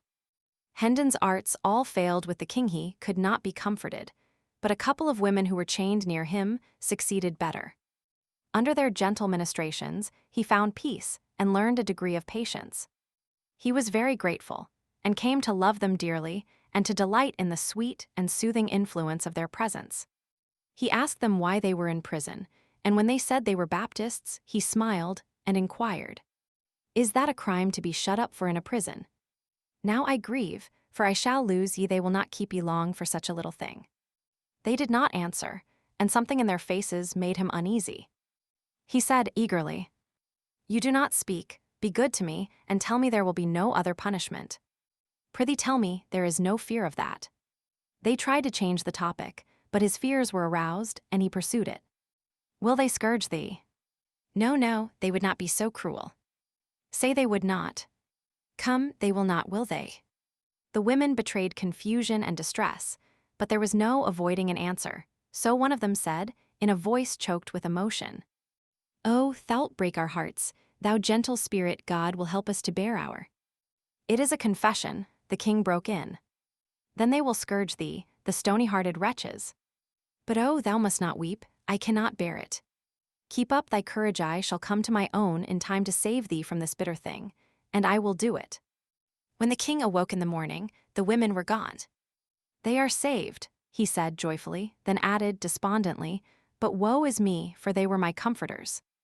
Each of them had left a shred of ribbon pinned to his clothing, in token of remembrance. He said he would keep these things always, and that soon he would seek out these dear good friends of his and take them under his protection. Just then the jailer came in with some subordinates, and commanded that the prisoners be conducted to the jail yard. The king was overjoyed. It would be a blessed thing to see the blue sky and breathe the fresh air once more. He fretted and chafed at the slowness of the officers, but his turn came at last, and he was released from his staple and ordered to follow the other prisoners with Hendon. The court or quadrangle was stone-paved and open to the sky. The prisoners entered it through a massive archway of masonry, and were placed in file, standing, with their backs against the wall. A rope was stretched in front of them, and they were also guarded by their officers. It was a chill and lowering morning, and a light snow which had fallen during the night whitened the great empty space and added to the general dismalness of its aspect. Now and then a wintry wind shivered through the place, and sent the snow eddying hither and thither. In the center of the court stood two women, chained to posts. A glance showed the king that these were his good friends. He shuddered and said to himself, "Alack, they are not gone free, as I had thought. To think that such as these should know the lash, in England. Aye, there's the shame of it not in heathenesse, Christian England. They will be scourged, and I, whom they have comforted and kindly entreated, must look on and see the great wrong done. It is strange, so strange, that I, the very source of power in this broad realm, am helpless to protect them. But let these miscreants look well to themselves, for there is a day coming when I will require of them a heavy reckoning for this work. For every blow they strike now, they shall feel 100 then." A great gate swung open, and a crowd of citizens poured in. They flocked around the two women and hid them from the king's view. A clergyman entered and passed through the crowd, and he also was hidden. The king now heard talking, back and forth, as if questions were being asked and answered, but he could not make out what was said. Next there was a deal of bustle and preparation, and much passing and repassing of officials through that part of the crowd that stood on the further side of the women. And whilst this proceeded, a deep hush gradually fell upon the people. Now, by command, the masses parted and fell aside, and the king saw a spectacle that froze the marrow in his bones. Faggots had been piled about the two women, and a kneeling man was lighting them. The women bowed their heads and covered their faces with their hands. The yellow flames began to climb upward among the snapping and crackling faggots, and wreaths of blue smoke to stream away on the wind. The clergyman lifted his hands and began a prayer just. Then two young girls came flying through the great gate, uttering piercing screams, and threw themselves upon the women at the stake. Instantly they were torn away by the officers, and one of them was kept in a tight grip, but the other broke loose, saying she would die with her mother. And before she could be stopped, she had flung her arms about her mother's neck again. She was torn away once more, and with her gown on fire. 2 or 3 men held her, and the burning portion of her gown was snatched off and thrown flaming aside, she struggling all the while to free herself, and saying she would be alone in the world now, and begging to be allowed to die with her mother. Both the girls screamed continually and fought for freedom. But suddenly, this tumult was drowned under a volley of heart-piercing shrieks of mortal agony. The king glanced from the frantic girls to the stake, then turned away and leaned his ashen face against the wall and looked no more. He said, "That which I have seen in that one little moment will never go out from my memory, but will abide there, and I shall see it all the days and dream of it all the nights till I die. Would God I had been blind." Hendon was watching the king. He said to himself with satisfaction, "His disorder mendeth, he hath changed and groweth gentler." If he had followed his wont, he would have stormed at these varlets, and said he was king, and commanded that the women be turned loose unscathed. Soon his delusion will pass away and be forgot, and his poor mind will be whole again. God speed the day. That same day several prisoners were brought in to remain overnight, who were being conveyed, under guard, to various places in the kingdom, to undergo punishment for crimes committed. The king conversed with these. He had made it a point, from the beginning, to instruct himself for the kingly office by questioning prisoners whenever the opportunity offered, and the tale of their woes wrung his heart. One of them was a poor half-witted woman who had stolen a yard or 2 of cloth from a weaver. She was to be hanged for it. Another was a man who had been accused of stealing a horse. He said the proof had failed, and he had imagined that he was safe from the halter. But no, he was hardly free before he was arraigned for killing a deer in the king's park. This was proved against him, and now he was on his way to the gallows. There was a tradesman's apprentice whose case particularly distressed the king. This youth said he found a hawk one evening that had escaped from its owner, and he took it home with him, imagining himself entitled to it. But the court convicted him of stealing it and sentenced him to death.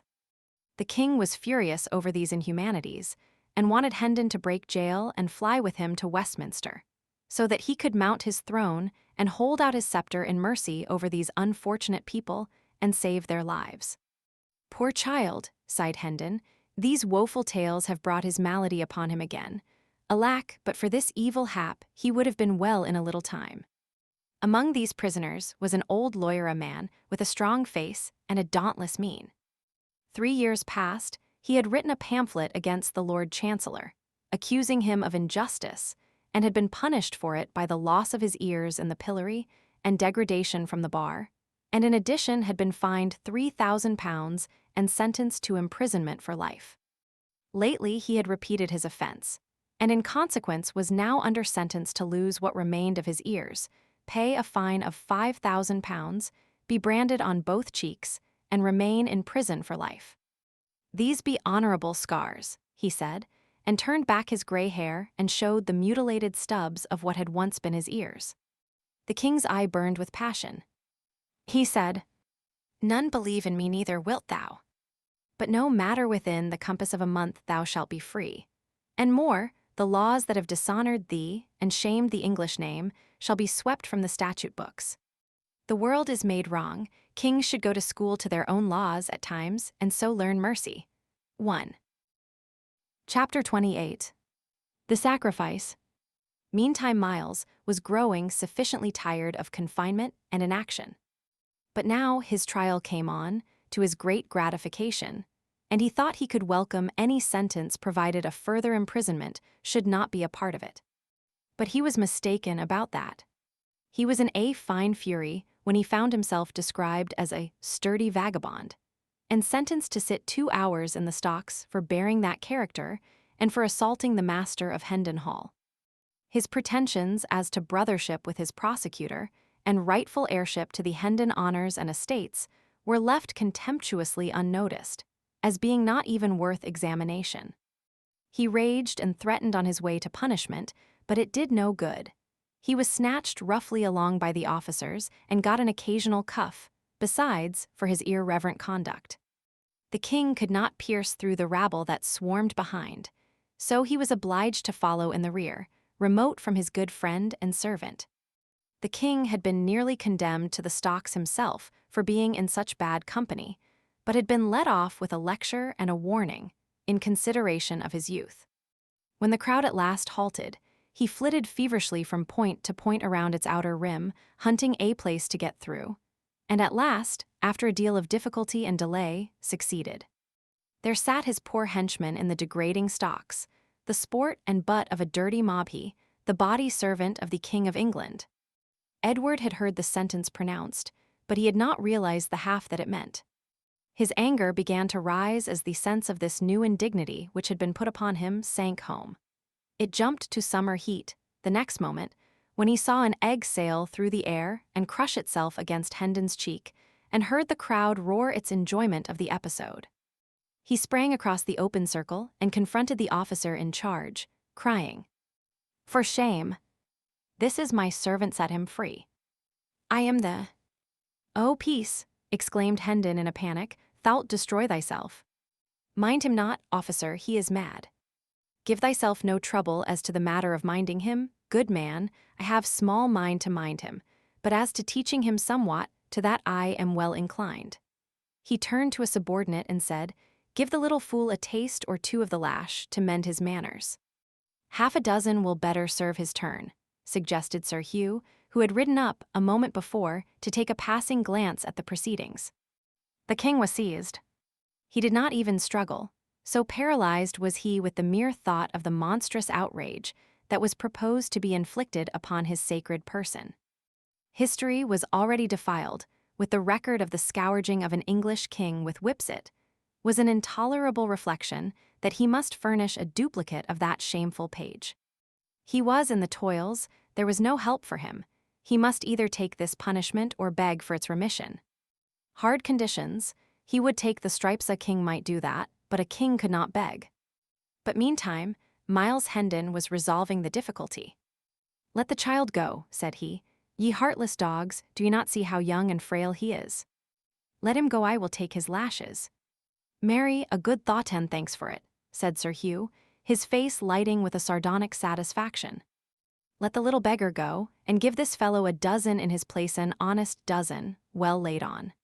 The king was in the act of entering a fierce protest, but Sir Hugh silenced him with the potent remark, "Yes, speak up, do, and free thy mind only, mark ye, that for each word you utter he shall get 6 strokes the more." Hendon was removed from the stocks, and his back laid bare. And whilst the lash was applied, the poor little king turned away his face and allowed unroyal tears to channel his cheeks unchecked. "Ah, brave good heart," he said to himself. "This loyal deed shall never perish out of my memory. I will not forget it, and neither shall they," he added with passion. Whilst he mused, his appreciation of Hendon's magnanimous conduct grew to greater and still greater dimensions in his mind, and so also did his gratefulness for it. Presently he said to himself, "Who saves his prince from wounds and possible death, and this he did for me performs high service, but it is little, it is nothing, less than nothing, when 'tis weighed against the act of him who saves his prince from shame." Hendon made no outcry under the scourge, but bore the heavy blows with soldierly fortitude. This, together with his redeeming the boy by taking his stripes for him, compelled the respect of even that forlorn and degraded mob that was gathered there.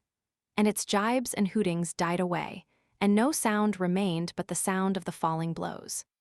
The stillness that pervaded the place, when Hendon found himself once more in the stocks, was in strong contrast with the insulting clamor which had prevailed there so little a while before.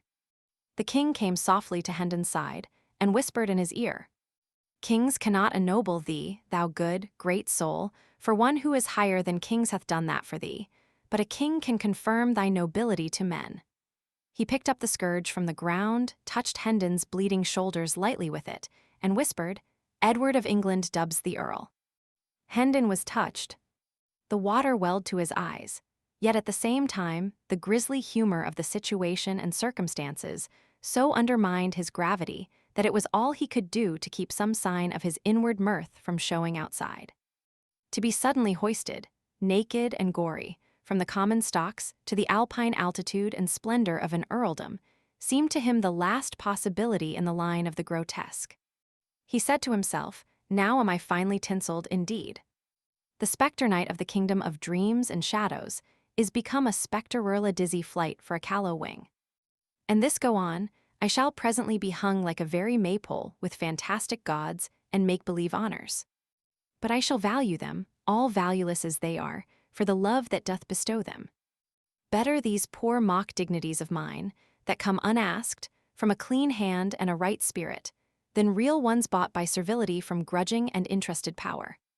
The dreaded Sir Hugh wheeled his horse about, and as he spurred away, the living wall divided silently to let him pass, and as silently closed together again. And so remained. Nobody went so far as to venture a remark in favor of the prisoner or in compliment to him. But no matter, the absence of abuse was a sufficient homage in itself. A late comer who was not posted as to the present circumstances, and who delivered a sneer at the impostor, and was in the act of following it with a dead cat, was promptly knocked down and kicked out, without any words, and then the deep quiet resumed sway once more. Chapter 29. To London. When Hendon's term of service in the stocks was finished, he was released and ordered to quit the region and come back no more. His sword was restored to him, and also his mule and his donkey. He mounted and rode off, followed by the king, the crowd opening with quiet respectfulness to let them pass, and then dispersing when they were gone. Hendon was soon absorbed in thought. There were questions of high import to be answered. What should he do? Whither should he go? Powerful help must be found somewhere, or he must relinquish his inheritance and remain under the imputation of being an impostor besides. Where could he hope to find this powerful help? Where, indeed? It was a knotty question.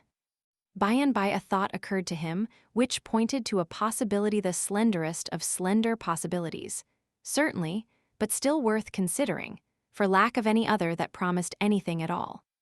He remembered what old Andrews had said about the young king's goodness, and his generous championship of the wronged and unfortunate. Why not go and try to get speech of him and beg for justice? Ah, yes, but could so fantastic a pauper get admission to the august presence of a monarch? Never mind, let that matter take care of itself. It was a bridge that would not need to be crossed till he should come to it. He was an old campaigner, and used to inventing shifts and expedients. No doubt he would be able to find a way. Yes, he would strike for the capital. Maybe his father's old friend Sir Humphrey Marlowe would help him, good old Sir Humphrey, head lieutenant of the late king's kitchen, or stables, or something. Miles could not remember just what or which. now that he had something to turn his energies to a distinctly defined object to accomplish. The fog of humiliation and depression which had settled down upon his spirits lifted and blew away, and he raised his head and looked about him. He was surprised to see how far he had come. The village was away behind him. The king was jogging along in his wake with his head bowed, for he, too, was deep in plans and thinkings. A sorrowful misgiving clouded Hendon's newborn cheerfulness. Would the boy be willing to go again to a city where, during all his brief life, he had never known anything but ill usage and pinching want? But the question must be asked. It could not be avoided, so Hendon reined up and called out, "I had forgot to inquire whither we are bound." "Thy commands, my liege." "To London." Hendon moved on again, mightily contented with the answer but astounded at it too. The whole journey was made without an adventure of importance. But it ended with one. About 10 o'clock on the night of the 19th of February, they stepped upon London Bridge, in the midst of a writhing, struggling jam of howling and hurrahing people, whose beer-jolly faces stood out strongly in the glare from manifold torches and, at that instant, the decaying head of some former duke or other grandee tumbled down between them, striking Hendon on the elbow and then bounding off among the hurrying confusion of feet. So evanescent and unstable are men's works in this world. The late good king is but 3 weeks dead and 3 days in his grave, and already the adornments which he took such pains to select from prominent people for his noble bridge are falling. A citizen stumbled over that head and drove his own head into the back of somebody in front of him, who turned and knocked down the first person that came handy, and was promptly laid out himself by that person's friend. It was the ripe time for a free fight, for the festivities of the morrow coronation day were already beginning. Everybody was full of strong drink and patriotism. Within 5 minutes, the free fight was occupying a good deal of ground. Within 10 or 12, it covered an acre of so, and was become a riot. By this time, Hendon and the king were hopelessly separated from each other, and lost in the rush and turmoil of the roaring masses of humanity. And so we leave them. Chapter 30. Tom's Progress. Whilst the true king wandered about the land poorly clad, poorly fed, cuffed and derided by tramps one while, herding with thieves and murderers in a jail another, and called idiot and impostor by all impartially, the mock King Tom Canty enjoyed quite a different experience. When we saw him last, royalty was just beginning to have a bright side for him. This bright side went on brightening more and more every day. In a very little while it was become almost all sunshine and delightfulness. He lost his fears, his misgivings faded out and died, his embarrassments departed, and gave place to an easy and confident bearing. He worked the whipping boy mine to ever-increasing profit. He ordered my Lady Elizabeth and my Lady Jane Grey into his presence when he wanted to play or talk, and dismissed them when he was done with them, with the air of one familiarly accustomed to such performances. It no longer confused him to have these lofty personages kiss his hand at parting.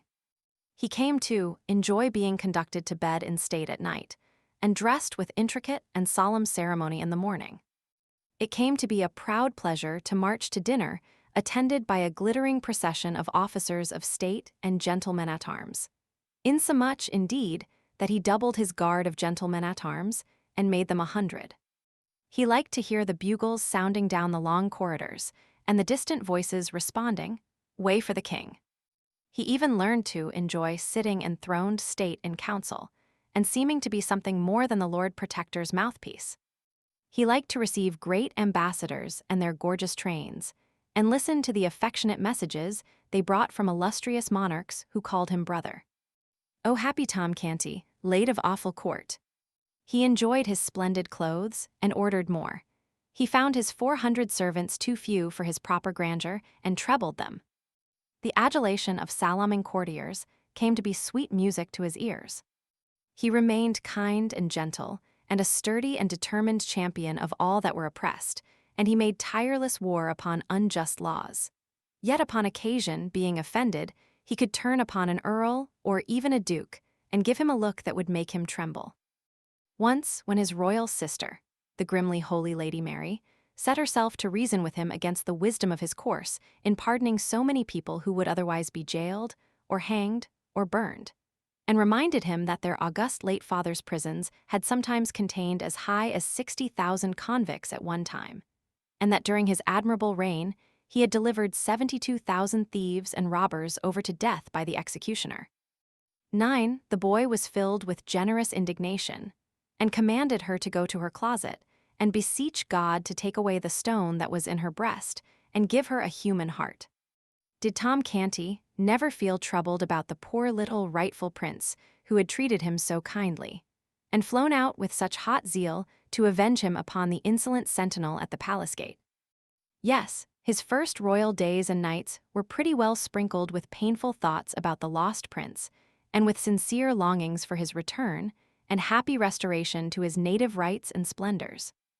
But as time wore on and the prince did not come, Tom's mind became more and more occupied with his new and enchanting experiences, and by little and little the vanished monarch faded almost out of his thoughts. And finally, when he did intrude upon them at intervals, he was become an unwelcome specter, for he made Tom feel guilty and ashamed. Tom's poor mother and sisters traveled the same road out of his mind. At first he pined for them, sorrowed for them, longed to see them, but later the thought of their coming some day in their rags and dirt, and betraying him with their kisses, and pulling him down from his lofty place, and dragging him back to penury and degradation and the slums, made him shudder. At last they ceased to trouble his thoughts almost wholly, and he was content, even glad, for whenever their mournful and accusing faces did rise before him now, they made him feel more despicable than the worms that crawl. At midnight of the 19th of February, Tom Canty was sinking to sleep in his rich bed in the palace, guarded by his loyal vassals and surrounded by the pomps of royalty, a happy boy. For tomorrow was the day appointed for his solemn crowning as King of England. At that same hour, Edward, the true king, hungry and thirsty, soiled and draggled, worn with travel, and clothed in rags and shreds, his share of the results of the riot was wedged in among a crowd of people who were watching with deep interest certain hurrying gangs of workmen who streamed in and out of Westminster Abbey, busy as ants. They were making the last preparation for the royal coronation.